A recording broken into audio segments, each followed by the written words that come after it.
후안 카를로스 오르티즈 목사님 여러분 들어보셨죠? 제자훈련 사역으로 상당히 유명한 분이신데 그분에게 어떤 분이 물었어요. 목사님, 성도는 어떤 존재입니까? 라고 물었더니 그분이 하시는 말씀이 성도는 으깬 감자와 같은 존재입니다 라고 했다는 거예요. 여러분, 감자를 으깨면 감자의 본질은 변화되지 않아요. 그러나 아주 부드러워져서 누구든지 부드럽게 소화시킬 수 있게 됩니다. 여러분, 후안 목사님이 말씀하고 싶으셨던 게 뭘까요? 기독교의 핵심은 변화다라는 겁니다. 여러분, 십자가의 복음은 능력이 있습니다. 그래서 누구든지 복음을 제대로 만나면 변화가 일어납니다.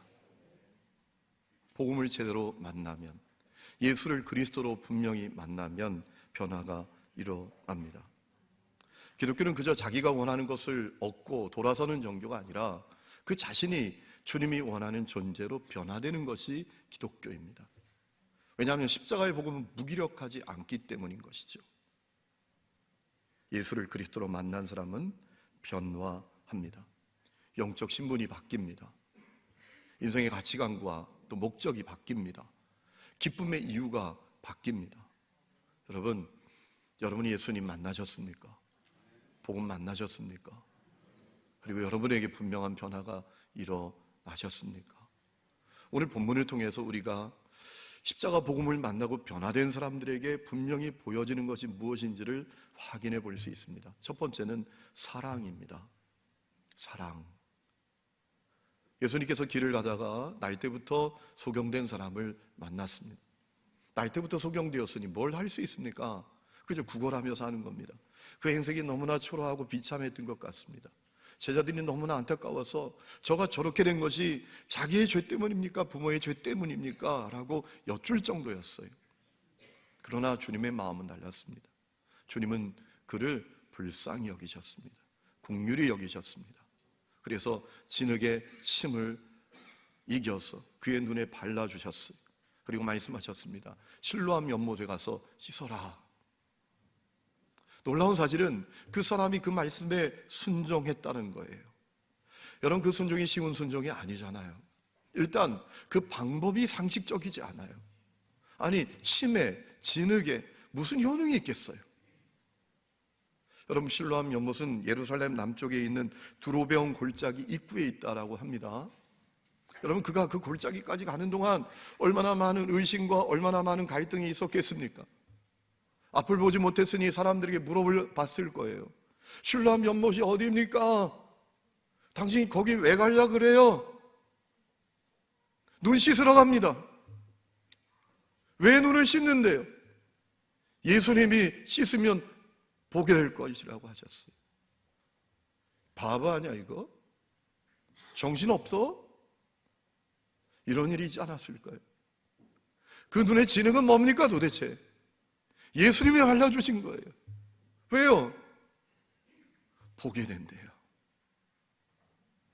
이 사람 제정신이야? 이런 일이 있지 않겠습니까? 상상력을 발휘해 보세요. 그런데 그는 그 말씀에 순종했습니다. 그리고 놀라운 일이 일어납니다. 한 번도 보지 못했는데 환하게 세상을 봅니다. 눈이 밝아집니다. 여러분, 이 말씀을 통해서 우리는 중요한 한 가지 사실을 깨닫게 됩니다. 긍휼이 기적을 만드는 게 아니라 하나님의 긍휼에 순종으로 응답할 때 기적이 만들어진다라는 거예요. 여러분, 주님 우리를 다 긍휼히 여겨주세요. 어떤 분은 그래요. 목사님, 하나님이 나를 불쌍히 여기지 않으세요. 세상 사람들은 다 긍휼히 여기시는 것 같은데 나는 긍휼히 여기지 않으세요. 아니에요. 하나님께 여러분을 긍휼히 여기십니다. 그 어미가 그 자식을 불쌍히 여기고 긍휼히 여기는 것처럼 여러분을 긍휼히 여겨주십니다. 우리에게 다 하나님의 긍휼이 있어요. 그러나 기적은 언제 시작됩니까? 하나님의 긍휼이 없어서 기적이 없는 게 아니에요. 순종이 없기 때문에 기적이 없는 거예요. 여러분, 순종하고 계십니까? 요즘 주님께서 여러분에게 계속 말씀하시는 것에 순종하고 계십니까? 기도해라, 용서해라, 내려놔라, 그 죄에서 돌아서라, 네가 먼저 손 내밀어. 순종하고 계십니까? 자, 날 때부터 못 보고 그저 구걸하며 살던 그 인생이 보게 됐으니 얼마나 기쁜 일이에요. 얼마나 감사한 일입니까? 얼마나 축하할 일입니까? 그런데 바리새인들의 마음은 달랐어요. 예수님이 하신 그 일을 인정하지 못해요. 부정하려고 합니다. 아니, 죄인을 통해서 어떻게 그런 역사가 일어나냐? 행여나 그 역사가 있었다고 해도 안식일에 그 일이 있었기 때문에 그건 무효다. 부정하는 겁니다. 여러분, 이 바리새인들의 결정적인 문제가 있었어요. 그 마음에 사랑이 없었습니다. 그들은 외형적으로 화려한 종교인이었습니다. 정기적으로 구제합니다. 금식합니다. 안식일을 준수합니다. 기도를 아주 번지르르하게 합니다. 그런데 그들 중심에 사랑이 없었습니다. 그래서 그들은 너무나 무능력했습니다. 여러분, 그러나 예수를 그리스도로 만난 사람은 달라요. 예수를 그리스도로 만난 사람 속에 분명히 보여지는 게 있습니다. 사랑입니다. 사도 요한은 사랑이 우리가 구원받은 것을 점검하는 중요한 잣대다. 사랑으로 우리의 구원을 확인할 수 있다 라고까지 했습니다. 요한일서 3장 14절에 우리는 형제를 사랑함으로 사망에서 옮겨 생명으로 들어간 줄을 알거니와 사랑하지 않는 자는 사망에 머물러 있느니라. 사랑이 없다면 그는 생명으로 옮겨진 게 아니라는 거예요. 요한일서 4장 7절에도 사랑하는 자마다 하나님으로부터 나서 하나님을 알고 사랑하지 아니하는 자는 하나님을 알지 못하나니 이는 하나님은 사랑이심이라.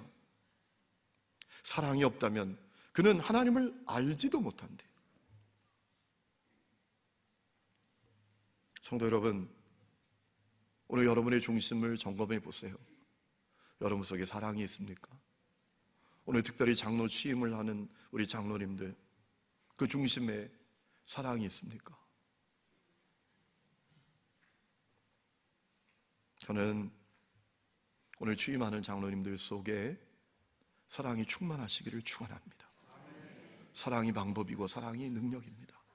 누가 사람을 변화시킵니까? 전문가가? 지식과 지혜가 있는 사람이? 설득력이 있는 사람이? 아닙니다. 사랑의 사람이.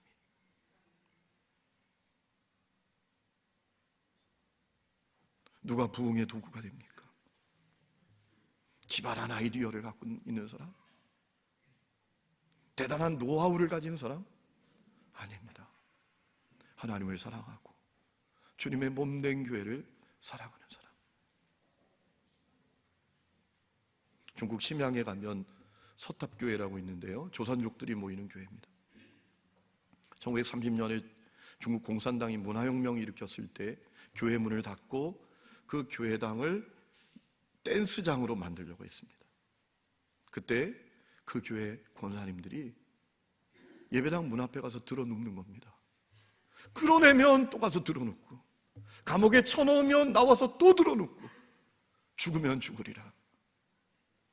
결국 중국 공산당이 예배당을 댄스장 만드는 것을 포기합니다.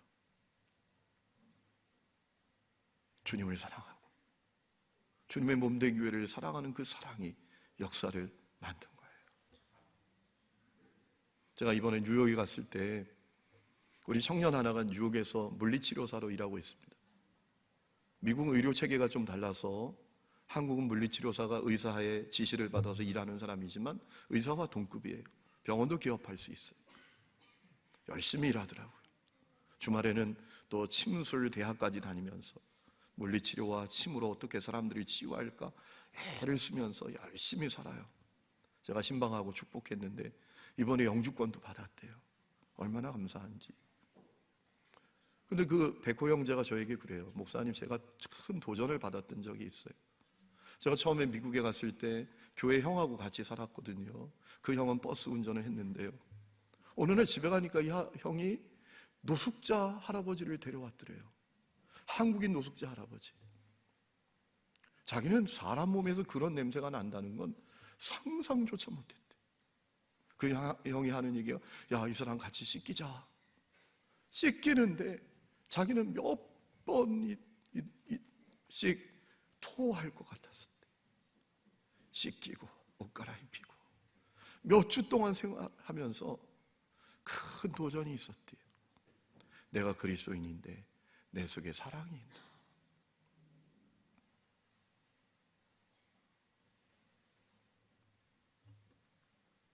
밴쿠버 그레이스 교회 박신일 목사님이 섬기시는 교회인데요, 그 목사님이 말씀 중에 그런 얘기 하시더라고요. 자기에게 가장 인상 깊게 기억되는 성도의 헌금은 160원 헌금이었대요. 자기가 저 원주 시골에서 목회할 때 여자 집사님 한 분이 원주 시내에 야채 팔러 갔다가 돌아오면서 버스비가 160원이었는데 걸어와서 160원을 하나님 앞에 올려드렸다는 거예요. 주님을 사랑하는, 주님의 몸된 교회를 사랑하는 그 사랑이 교회를 세웠더라는 거예요.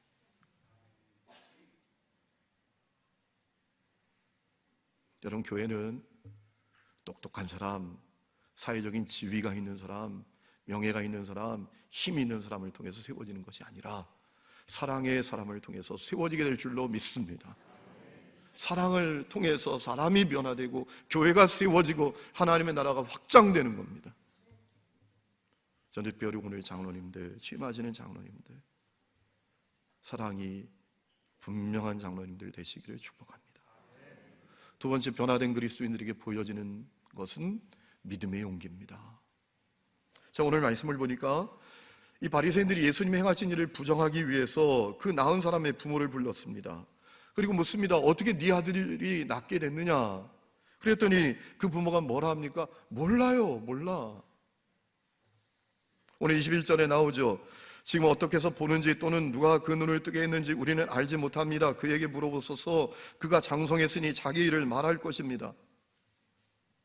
아닙니다. 그 부모는 자기 아들이 어떻게 눈뜨게 됐는지 모르지 않았습니다. 알았습니다. 예수님이 고쳐주신 줄 알았습니다. 그런데 왜 모른다고 하는 겁니까? 두려움 때문에. 마음에 두려움이 있는 거예요. 출교당할까 두려운 거예요. 22절에 그 부모가 말하죠. 그 부모가 이렇게 말한 것은 이미 유대인들이 누구든지 예수를 그리스도라 시인하는 자는 출교하기로 결의하였으므로 그들을 무서워함이로라. 예수를 그리스도로 인정하고 예수님이 하신 일을 시인하면 출교합니다. 이 당시에 공동체는 신앙 공동체입니다. 그러니까 출교당하면 살아갈 수가 없는 거예요. 생존이 지금 불가능한 거예요. 그 출교가 두려워서 예수님이 하신 일을 몰라요. 누군지 몰라요. 내 아들이 어떻게 눈든지 몰라요. 이렇게 부정했다라는 거예요. 여러분, 우리가 살아가면서 끊임없이 두려움을 느낍니다. 죽음에 대한 두려움, 또 손실에 대한 두려움, 손해에 대한 두려움, 생존에 대한 두려움, 미래에 대한 두려움이 있습니다. 그런데 여러분, 그 두려움이 싹 사라질 때가 와요. 언제입니까? 예수를 그리스도로 만날 때. 그 두려움이 사라져요. 세상이 줄 수 없는 평안이 나에게 찾아와요. 믿음이 생깁니다. 하나님께서 세상 끝날까지 나와 함께 하시고 나를 도와주신다. 이게 믿어집니다. 주님께서 나의 필요를 공급하신다. 이 믿음이 옵니다. 주님이 허락하시지 않으면 아무도 내게 어찌할 수 없고 내 머리털 하나도 손대지 못한다. 이 믿음이 생기는 거예요. 이 믿음의 용기가 생기는 겁니다. 그래서 스데반은 돌에 맞으며 순교에 가면서도 평안을 누렸고, 초대교회 성도들은 자기 것을 아낌없이 나눠주었고, 바울은 죽음 문 앞에 서서 신문당하는데도 십자가와 부활의 복음을 전했던 겁니다. 여러분, 예수를 그리스도로 만난 사람에겐 믿음의 용기가 있어요. 오늘 여러분의 마음의 중심을 확인해 보십시오. 여러분에게 믿음의 용기가 있나요? 오늘 취임하는 장로님들, 그 마음에 믿음의 용기가 있습니까? 그래서 주님의 어떤 말씀에도 순종할 각오가 있으십니까? 주님이 원하시지 않는 것을 다 내버릴 수 있으세요? 주님이 어떤 길로 인도하실지라도 순종할 수 있으십니까? 어떤 손해가 와도 주님을 시인할 수 있으시겠어요? 주님이 그 무엇을 원한다라고 할지라도 내게 가장 소중한 것까지도 주님께 드릴 수 있겠어요? 제가 부산에 사역할 때 그 교회가 처음에 가니까 계단 99개 위에 있어요. 이 교회가 이러다 사라질 교회다, 새 역사가 있어야 된다라는 마음을 주님이 저에게 주셔서 그 교회 천성길 장로님께 제가 만나자 해서 말씀을 드렸어요. 그랬더니 그 천성길 장로님이 하셨던 얘기가 지금도 잊혀지지 않아요. 목사님, 하나님께서 목사님 마음에 주신 그 발을 밀고 나갔어요. 제가 늙었고 저에게 남은 것은 저 다대포의 아파트 한 채밖에 없지만 그거라도 내가 하나님 앞에 바치겠습니다. 어디선 생겨난 믿음의 용기인지 그 믿음의 용기로 말미암아 새 역사가 있었어요. 물론 그 천성길 장로님 엄청난 복을 받았어요.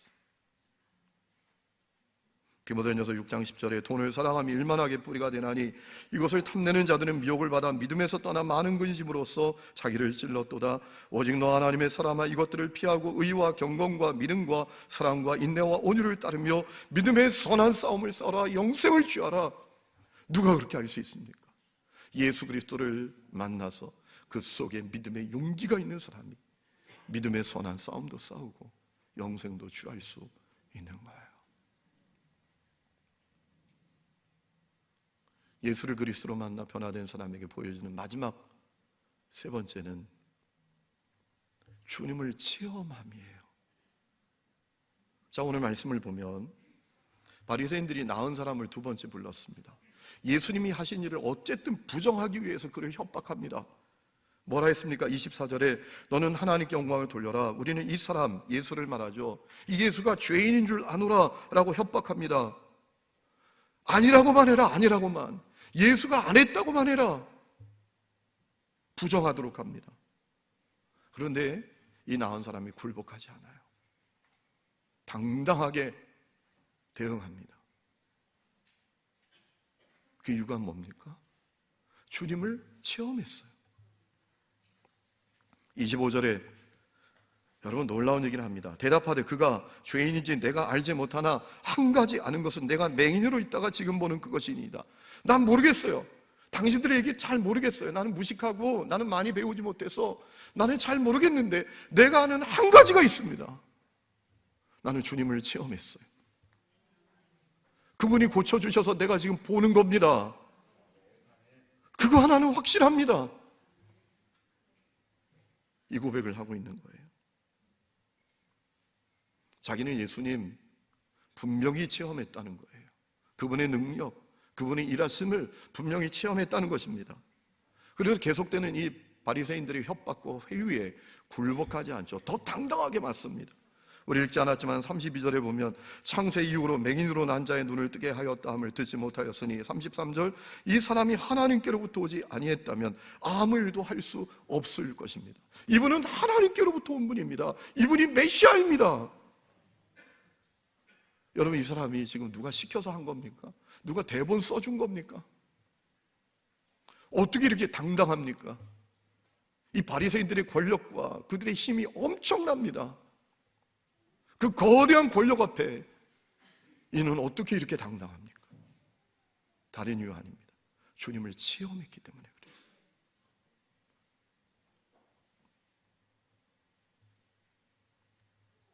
오늘 여러분에게 여쭙니다.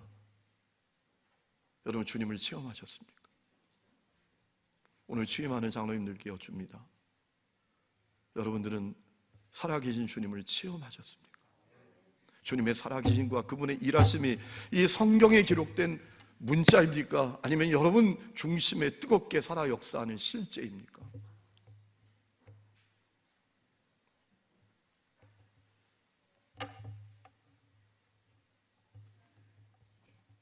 여러분, 우리가 주님을 체험하는 건 너무나 중요합니다. 생각해 보세요. 아니, 살아계심에 확신이 없는데 어찌 하나님을 경외하겠고, 살아계심에 확신이 없는데 어찌 하나님을 두려워하겠어요?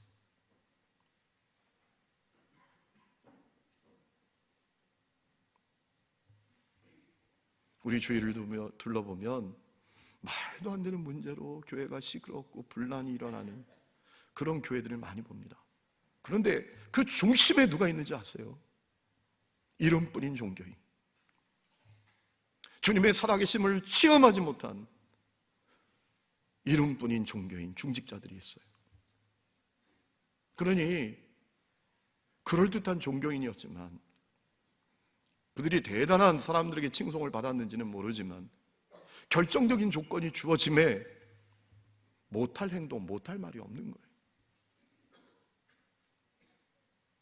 주님을 체험하여 그분에 대한 확신이 없음에 세상 사람들보다도 못한 거예요. 존 웨슬리 목사님이 옥스퍼드 대학 헐리 클럽 멤버였습니다.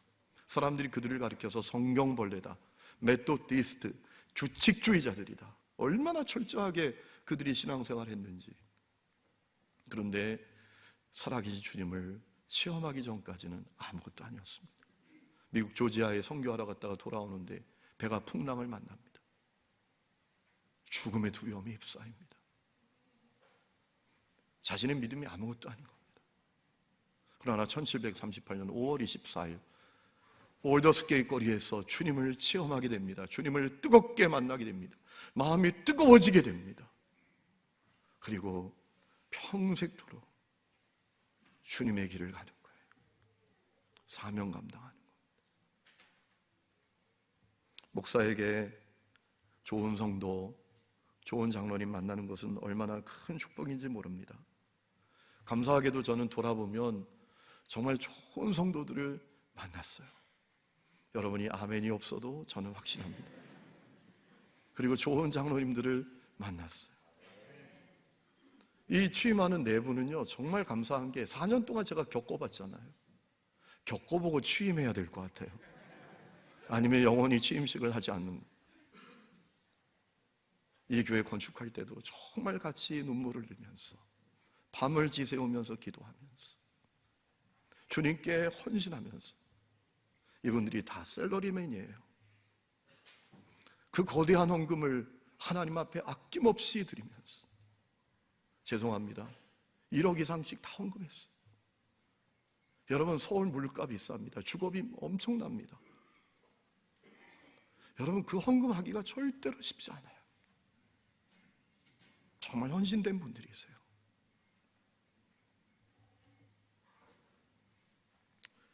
이런 장로님들을 만나는 게 큰 복입니다. 그러나 목사에게 좋은 성도, 장로인 것보다 더 중요한 것이 있습니다. 하나님의 마음에 합한 성도, 하나님의 마음에 합한 장로여야 하는 것입니다. 예수를 그리스도로 만나서 그 존재가 변화된 성도여야 하는 것입니다. 왜냐하면 우리는 목사 앞에 설 게 아니라 하나님 앞에 설 것이기 때문에. 예수를 그리스도로 만난 변화된 성도에게 보여지는 세 가지 사랑과 믿음의 용기와 주님을 체험함이 여러분과 특별히 오늘 주임하는 장로님들께 더 분명하고 확실하고 충만하기를 축원합니다. 그래서 종말의 때에 우리 교회가 정말 주님을 춤추게 해드리는 교회가 되고, 지금도 시들어가는 수많은 영혼들을 살려내는 복된 교회라고 우뚝 서는 역사가 있기를 주의 이름으로 축원합니다. 하나님 아버지, 감사합니다. 우리가 이름뿐인 허울만 화려한 종교인이 아니라 예수를 그리스도로 만나 변화된 성도가 되게 하여 주옵소서. 주님을 사랑함과 믿음의 용기와 주님을 확실하게 체험함이 우리 속에 불타게 하여 주옵소서. 특별히 오늘 취임하는 장로님들, 신실한 그리스도인으로서 하나님의 기쁨 되게 하시고 하나님을 영화롭게 하는 도구로 사용하여 주시옵소서. 그리하여 충성하는 자에게 주시는 놀라운 상급을 얻는 주님의 귀한 종들 되게 하여 주시옵소서. 예수님의 이름으로 기도했습니다. 아멘.